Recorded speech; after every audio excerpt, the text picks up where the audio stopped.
Danes smo pokazali 10.1v. To je prva tablica, ki se prodaja ekskluzivno pri Vodafonu. Ta V pomeni oznaka Vodafone. Sledila je bo naslednja tablica, ki bo pa samo 10.1, brez V-ja. To je ta tablica, ki je razlika od prve je tanjša. To je ta vizualna razlika.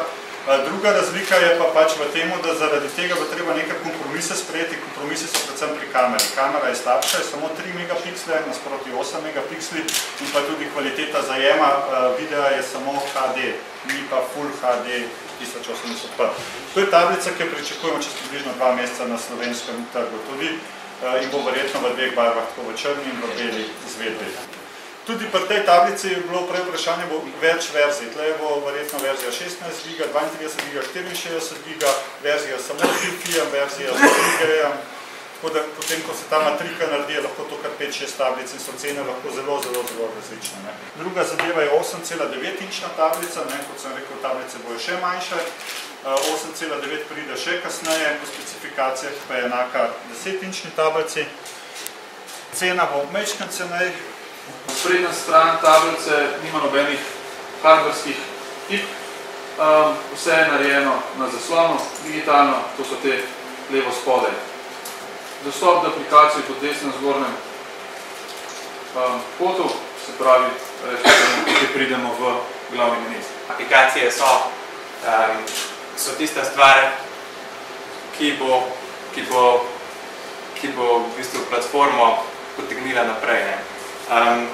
Vemo, da s prihodom Honeycomba je v bistvu dobil tista tabela, ki ima trenutno največ uporabnikov po svetu, eno tako resno konkurenco.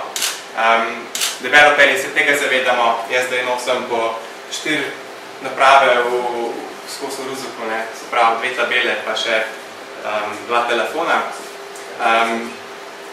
Tako da tisto, kar je tudi v bistvu kar je največja razlika, je to, da zaradi tega večjega zaslona omogoča veliko več funkcionalnosti sama aplikacija napram telefonu. Vse tabele imajo zmogljivejše procesorje napram telefonu, ker bi moramo vedeti, da pri aplikacijah ne smemo zanemarjati nekih vstopnih modelov telefonov, ki so precej slabši po zmogljivosti od top-end telefonov. Kot razvijalec aplikacije pa jasno hočeš, da dela na vseh teh napravah. Portfolio tablic širimo iz 7-inčnih prenosnih naprav na 10-inčne, hkrati pa bomo tudi prišli z manjšimi tablicami, 4- in 5-inčnimi. Recimo, te tablice bodo uporabljale že v drugi polovici leta kot daljinski upravljalec v televiziji. Tako da, ko boste kupili novo premium Samsung televizijo, je zelo možno, da boste dobili 4- ali 5-inčno tablico, tudi na Android platformi, ki bo danes predstavljena. Tehnologija povezljivosti je najhitrejša, kar je trenutno možno dobiti na trgu. Povezljivost v 3G omrežje PSPA+, kar podpira do 21 megabitov downlinka, kar je verjetno hitrejše, kot ima marsikdo od nas trenutno tudi doma v dnevni sobi. Jasno, Wi-Fi ne manjka, vsi standardi so podprti, 2G in N, in pa tudi jasno Bluetooth in Assisted GPS za lokacijske oziroma navigacijske storitve. Leto 2011 se pričakuje nekje okoli 55 milijonov tablic, da bo prodanih. Samsung cilja nekje na tretjinski delež, to je naša želja, naša vizija. Lani nam je uspelo vzeti okoli 15-20% lanskega trga na tablicah.